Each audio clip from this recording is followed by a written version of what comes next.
let's learn how to make speed adjustments in Premiere Mobile.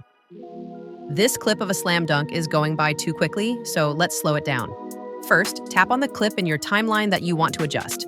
Then, scroll through the bottom toolbar until you see the speed option. This is where you control how fast or slow the clip plays. You'll see a slider that lets you adjust the playback speed from 0.1 times, which is really slow, all the way up to 100 times, which is super fast. As you move the slider, the new duration of the clip will appear just below it, so you can see exactly how long your edited clip will run. Setting playback to 0.5 speed means it will play at half the speed of the original clip.